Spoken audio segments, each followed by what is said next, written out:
how the young people connect with that yitwa His and how Excellency that Paul connects. Kagame. His Excellency Paul Kagame, intore irusha izindi intambwe, umwe mu bagize uruhare mu gukura u Rwanda mu gihe cy'icuraburindi mu mwaka w'igihumbi kimwe magana cyenda mirongo icyenda na kane. Uyu His Excellency Paul Kagame, perezida wa Repubulika w'igihugu cy'u Rwanda, ni umuperezida ushimwa n'abanyarwanda bose ndetse n'amahanga. U Rwanda ni icyitegererezo bitewe n'umuvuduko w'iterambere rufite. Ibyo byose tubikesha iyi ntore irusha izindi intambwe. Uyu His Excellency Paul Kagame yavutse ku itariki 23 Ukwakira umwaka w'igihumbi kimwe magana cyenda mirongo itanu na karindwi. His Excellency Paul Kagame ni perezida wa Repubulika w'igihugu cy'u Rwanda, nabibabwiye. Yavukiye hariya mu mujyi wa Ruhango mu majyepfo. Break the ice for us to but most sincerely I'm very Ni happy hariya mu cyahoze ari komine Tambwe, in this moment. yari igize prefecture ya Gitarama. Nyuma y'ihirikwa y'ingoma rya cyami mu Rwanda, perezida His Excellency Paul Kagame ni umuperezida wa gatandatu mu bayoboye u Rwanda. Ise wa His Excellency Paul Kagame yitwa Deogratias Rutagambwa. Uyu Deogratias Rutagambwa avuka mu muryango umwe n'umwami Mutara wa gatandatu. Mama wa His Excellency Paul Kagame yitwa Esteria Rutagambwa.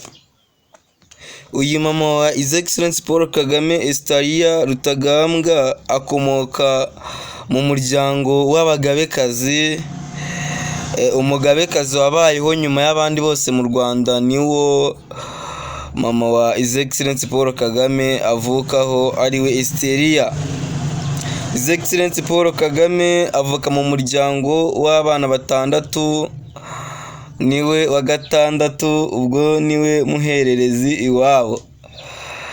Nje ndi HTNWPA. Aya ni amateka ya His Excellency Paul Kagame. Tuzakomeza tubagezaho n'andi mateka. Ibi ubikurikira kuri YouTube channel yitwa Toka Satani Tani. How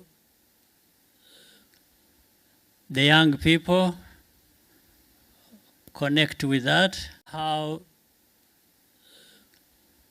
the young people connect with that Yitwa His and how Excellency that Paul connects. Kagame. His Excellency Paul Kagame, intore irusha izindi intambwe, umwe mu bagize uruhare mu gukura u Rwanda mu gihe cy'icuraburindi mu mwaka w'igihumbi kimwe magana cyenda mirongo icyenda na kane. Uyu His Excellency Paul Kagame, perezida wa Repubulika w'igihugu cy'u Rwanda, ni umuperezida ushimwa n'abanyarwanda bose ndetse n'amahanga. U Rwanda ni icyitegererezo bitewe n'umuvuduko w'iterambere rufite. Ibyo byose tubikesha iyi ntore irusha izindi intambwe. Uyu His Excellency Paul Kagame yavutse ku itariki 23 Ukwakira umwaka w'igihumbi kimwe magana cyenda mirongo itanu na karindwi. His Excellency Paul Kagame ni perezida wa Repubulika w'igihugu cy'u Rwanda, nabibabwiye. Yavukiye hariya mu mujyi wa Ruhango mu majyepfo. Break the ice for us to but most sincerely I'm very Ni happy hariya mu cyahoze ari komine Tambwe, in this moment. yari igize prefecture ya Gitarama. Nyuma y'ihirikwa y'ingoma rya cyami mu Rwanda perezida His Excellency Paul Kagame ni umuperezida wa gatandatu mu bayoboye u Rwanda. Ise wa His Excellency Paul Kagame yitwa Deogratias Rutagambwa.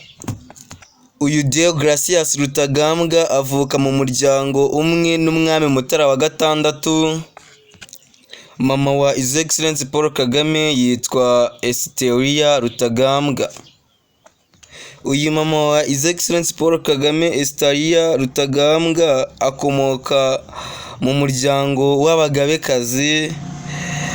Umugabekazi wabayeho nyuma y'abandi bose mu Rwanda niwo mama wa His Excellency Paul Kagame avukaho, ariwe Esiteria.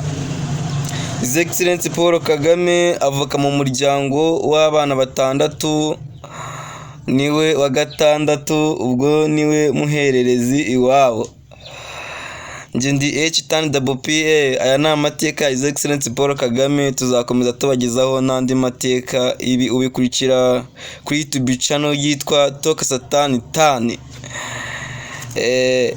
How